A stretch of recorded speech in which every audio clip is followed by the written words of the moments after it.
20 years ago, I was living in Japan, and I never thought that essential oils would completely change my life. So while I was living in Japan, I met a girl from Australia, and she introduced me to essential oils. And I absolutely fell in love with it. It was kind of the first time I had heard about natural ways to support your health, and mostly, like your skincare and all that wonderful stuff. And I really fell in love with it and just started doing kind of a self-study over in Japan. I would use eucalyptus for colds. I would use lavender for stress and sleep.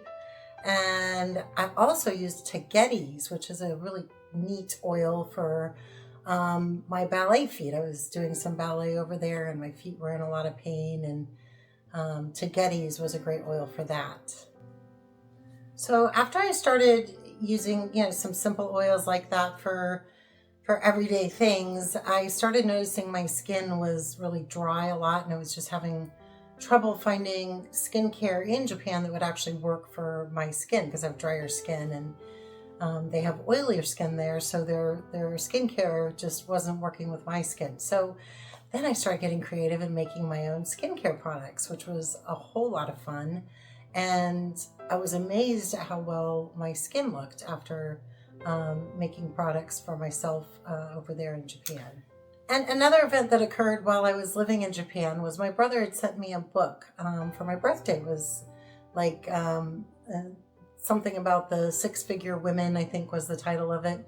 And the main takeaway I took out of that book is that we're all here to help each other. So I started thinking about what I wanted to do when I got back from Japan, and it was, helping others and doing what I love. Well, essential oils. It was such it just felt like the perfect thing for me. So then I started thinking about, at that time, so I lived in Japan from 2000 to 2005, and I started thinking about, well, what about living in Bali and having my business from there? That would be kind of neat, and another expatriate experience living in another country. So on my way back from Japan in 2005, I spent a month in Bali and just kind of started researching their aromatherapy industry to see what kind of things were there and learn more about potentially having a business there.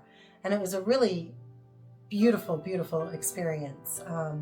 But in the end, it was just a little too third world country for me to envision myself having a business there. So I decided not to do that. But I had a beautiful experience while I was there in a little town called Ubud.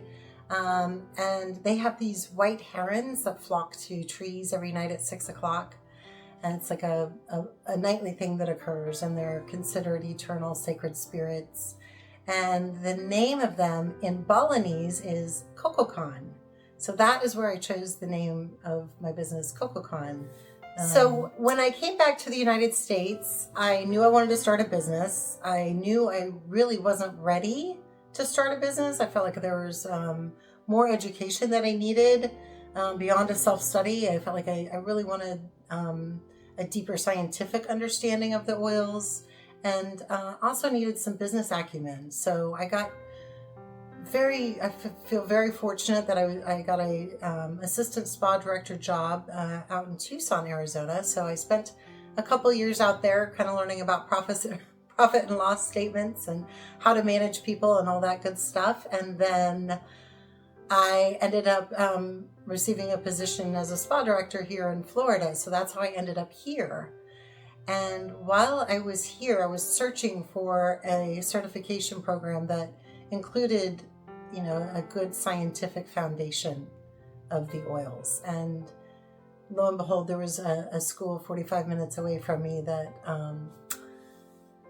was where I got my certification. I got my certification in the chemistry of the oils, and also the safe use of essential oils. There's a lot of unsafe ways to use essential oils on the internet and out there. So those are kind of my two strong points when I'm trying to educate people on essential oils.